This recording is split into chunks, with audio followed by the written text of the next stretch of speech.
Biden is resigning, not just from his campaign and re-election, but also the presidency as a whole, which would make Kamala Harris the new president and the person running for president. And this is all happening Monday, and I've got that information for you here. And guys, if you like videos like this, make sure and subscribe, give this video a like, sound off in the comments, give me your opinion on what I'm about to show you. But it's coming out more and more that this is about to happen, and he's even begging for more time. So what is actually happening right now and what we're seeing as the Democrats, including people like one of the top ones, Nancy Pelosi, is now publicly saying, we should be concerned. We should look into this. These are all translations. He is getting replaced. They are just trying to buy time on what to do, who to replace him with, and how to make this happen. So first, I want to show you guys, this has leaked an email that Biden sent to supporters. Take a look. This is from the New York Times. They published this email. It says, from Biden, I know the past few days have been rough. I'm sure you're getting a lot of questions.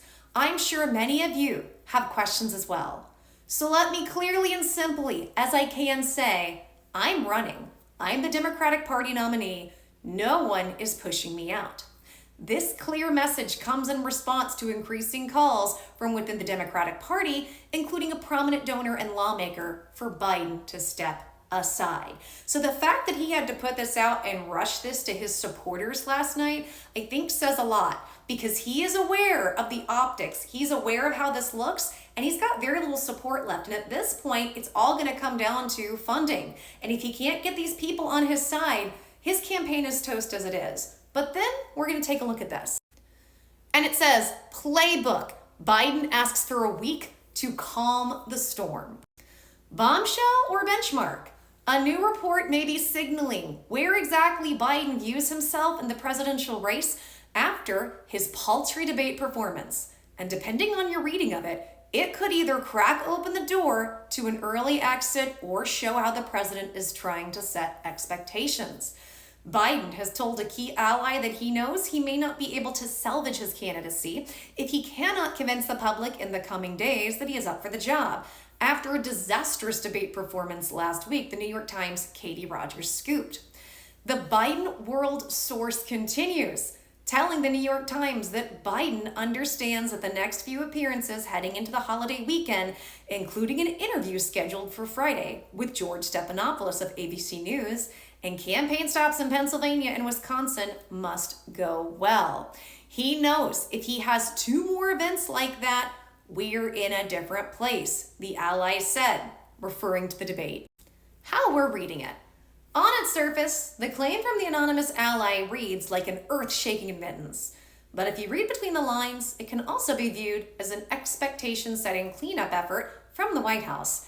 In essence, the White House wants the public to know that they hear the criticism and want a week to calm the storm. Either way, it's a significant development that ratchets up the stakes of each public appearance this week, and it could make it difficult for Biden if he slips up in any point.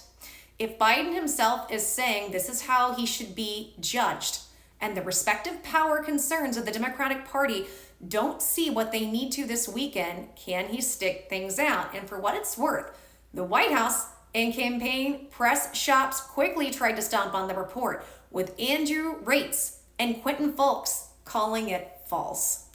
I love how when it comes to anybody calling him out, or when it comes to any of the press even asking questions, have you noticed everybody's really tight-lipped?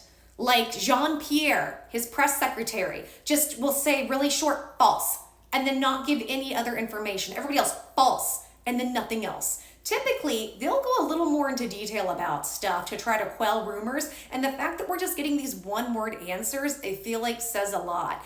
And in my opinion, when he steps down, these people are gonna look like huge liars. Now, I guess we could argue, well, they're just doing what they're told. That's fine. But do you really want to be in a position where your career is to lie for evil criminals like this and so many others, the majority of everyone in politics and Congress? Is that really what you want to do with your life? Can you really go to bed and sleep sound and feel at peace in your life and be doing that? But there's more, guys, because if you guys saw my other video yesterday, and if you haven't, go check it out. There is more information that states that Kamala is going to be the one taking over. She's going to be taking over everything. In fact, if you guys go look at different websites where they're giving different opinions on who's in the lead for different things. A lot of them are polling Trump way ahead, over 50%. But the funny thing is, Kamala is now polling several percentage points over him. It's interesting because Kamala is not a very well-liked person. As you guys know watching this, we all know the public doesn't really like her that much. So it is so interesting to watch the woke eat itself. The woke is a snake that's eating its own tail. Because what else can they do but put Kamala in? There is nobody right now politically on the left that anybody likes to be able to actually take that position. However, Kamala is next in line reasonably. And if they don't give it to her, then look what they are doing to this African-American woman. They are snubbing her. The woke will go furious because they haven't given her her chance. They kind of can't win right now. So do you continue to go with this guy who literally is a vehicle that's just losing wheels on the freeway, about to crash into whatever's next?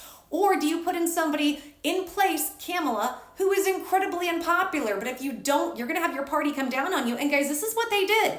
They decided to take on all this woke stuff and make it to such an extreme that at this point, anything they do can be looked at as bad. I think it's so interesting that they want to sit and say, I don't like Donald Trump because now he's a criminal and he's a felon and that makes him awful. And yet, weren't they the ones pushing for crime reform and to let all the criminals out? Because criminals aren't really bad. We just need to reform them. But then they didn't do that at all. And now left cities are just completely overrun by crime. I just like hypocrisy having a mirror held up to itself. But we have another thing coming out about what's going on with Biden and the fact that he's resigning Monday and asking for more time. Take a look at this. Hey everyone, I got some news on Joe Biden. I've been hearing that he's going to resign on Monday. The information I have is pretty reliable.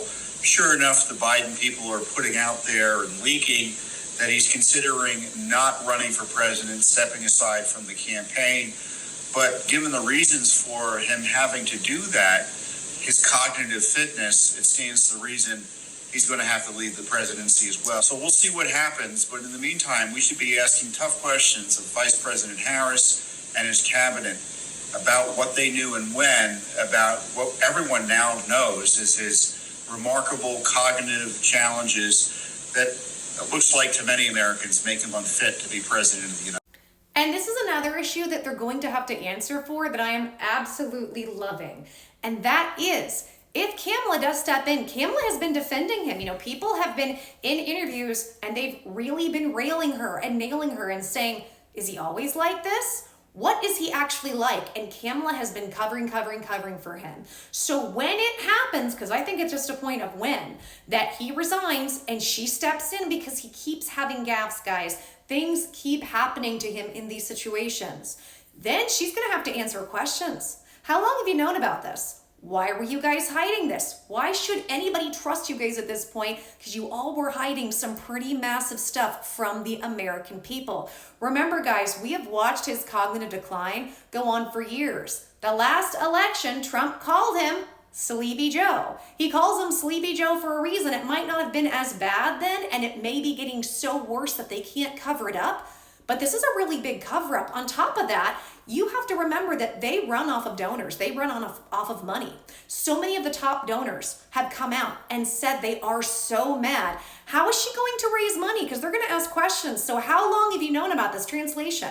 Why did you cover this whole thing up and waste our money? And if you wasted our money on this, why should we give you our money? So I wonder, can she even get the funds or get the rallying behind her to be able to have the support so she can go out? If there are no funds, there's no political race on their side. There's no campaign. And I think this is just going to get really interesting. What do you guys think? Do you think Monday or sometime soon that we are going to get this happening? That we're actually going to have him step down and Kamala's going to be in and he's just buying time? Tell me your guys' thoughts. Sound off in the comments. Let me know what you think. And if you want more content like this, make sure and subscribe. Click that like button, guys. I got more coming.